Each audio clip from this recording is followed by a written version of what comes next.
মাত্র 11 বছর বয়সে মা বাবাকে হারিয়ে একাই দিন গুজরান করছে মালদা জেলার মানিকচকের আমিনা খাতুন।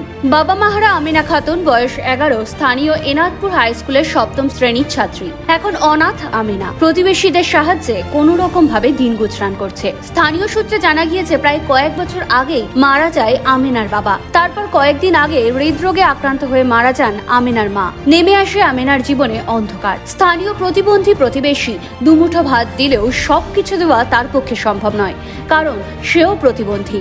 নুন আনতে পান্তা ফুরোনো সংসার। মালদহের মানিকচক ব্লকের অন্তর্গত চৌকি মির্দাতপুর গ্রাম পঞ্চায়েতের শ্যামপুর গ্রামে একটি ছোট ঘরে কোনো রকম ভাবে রাত কাটায় সে। নেই বৈদ্যুতিক সংযোগ। অনাথ আমিনা লেখাপড়া করতে চাইলেও কোথায় পাবে টাকা? থমকে পড়াশুনো।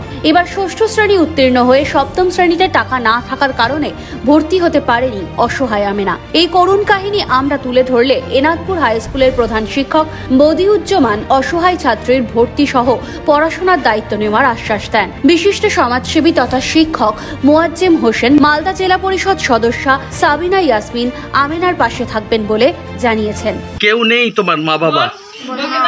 তুমি কোন ক্লাসে পড়ো? তুমি পড়াশোনা করতে চাও? তুমি এখন পর্যন্ত ভর্তি হতে পারোনি, তোমার কেউই নেই। তোমার নাম কি আছে? আমিনা খাতুন। তোমার বয়স কত? 11 বছর।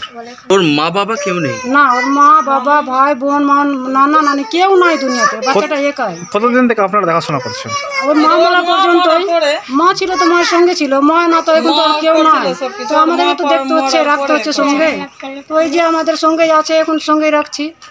মা ছিল তো মায়ের কাছে ছিল। কি চাইছেন আপনারা গ্রামবাসী হিসেবে? কি চাইছেন? বাচ্চার জন্য সরকার থেকে যেটা ভালো হবে, যেটা উপকার করবে সেটাই ভালো। মেয়েটা পড়তে রাজি আছে, পড়বে। পয়সার জন্য মা ভর্তি করতে পারেনি, গ্রামেও বলিনি কি পয়সার জন্য ভর্তি করতে পারেনি, কিন্তু ভর্তির জন্য বাচ্চাটা পড়বে, পড়াশোনার জন্য একটা ব্যবস্থা করেন। খাওয়া দাওয়ার তো জন্য যদি থাকে তো ব্যবস্থা করবেন। আর যেটা উপকার যেটা সরকার থেকে করতে চাইছেন তো বাচ্চার জন্য ভালোর জন্যই করবেন। আমার স্বামীও হ্যান্ডিক্যাপ আছে, তো কী করবো? একটা বাচ্চা আছে, তো বাচ্চাকে তো ছাড়া যাবে না, রাখতেই হবে সঙ্গে, যেভাবে করে হোক রাখতে হবে। চাই দুঃখ হোক আর সুখ হোক, রাখতে তো ছাড়া তো যাবে না বাচ্চাকে। ওটার জন্য আমরাও রেখেছি। বাচ্চারা এখন ছেড়ে দিতে যাবে কোথায়? ঘুমানোর জন্য জায়গা থাকবে।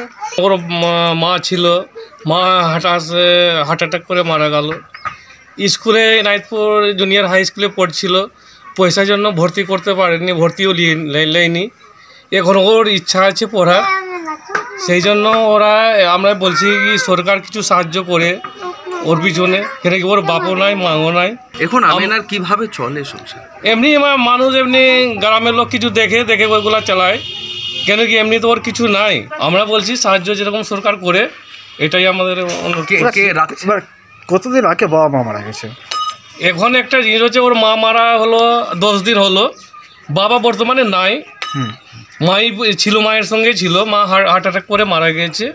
এখন ওর কিছু নাই। এখন পাড়ার লোকগুলা এখন চালাচ্ছে, দেখাশোনা করছে।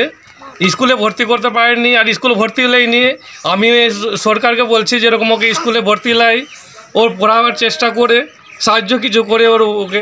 আমরা ওটা জানি ওর সম্পর্কে, ওরা অনেক দুস্থ, কিন্তু এই ডিসেম্বরের 24 তারিখের মধ্যে সব ভর্তি প্রক্রিয়া কমপ্লিট হয়েছে। ওর মধ্যে ও কোনো কারণে হয়তো স্কুলে আসেনি, তবে আমি শুনেছি এবং আপনাদের মাধ্যমে জানতেও পারলাম প্রচণ্ড দুস্থ। আমি খবর পাঠিয়েছি এবং আমি এখন আপনাদের সামনে ঘোষণা করছি ওর ভবিষ্যতের পড়াশোনার দায়িত্ব স্কুলের পক্ষ থেকে আমি প্রধান শিক্ষক নিজে এবং সম্পূর্ণ নিজস্ব দায়িত্বে আমার নিজের কষ্টার্জিত অর্থ থেকেই তাকে সাহায্য করার জন্য আমি প্রস্তুত, এবং ও আসলে আমি তার পড়াশোনার সমস্ত দায়িত্বভার গ্রহণ করলাম। এতে আমাকে খুবই ভালো লাগছে যে আমি আমার স্কুলেরই একজন দুস্থ শিশুর পাশে দাঁড়াতে পেরেছি, এবং আপনাদের অশেষ ধন্যবাদ। আপনারা ওকে ফোকাস করেছেন, ওকে উৎসাহিত করুন যাতে ও পড়াশোনা করে এবং আমাদের স্কুলের এবং নিজের সমাজের নাম উজ্জ্বল করতে পারে, সেটা কামনা করছি। সবাই সাহায্য করবেন। বাবা আগেই মারা গেছে, মা মারা গেছে, শিশুটি এখন অনাথ। এনাদপুর হাই স্কুলে ও অ্যাডমিশন নিয়েছে। আমরা ওই মেয়েটির পাশে থাকতে চাই এবং সমস্ত রকমভাবে তাকে সাহায্য করব এবং তার বাড়ি যাব। যত রকম সাহায্য লাগে আমরা সাহায্য দিয়ে মেয়েটিকে মানুষ করব, পাশে থাকবো। মালদা থেকে শেখ সাদ্দামের রিপোর্ট, NBTV।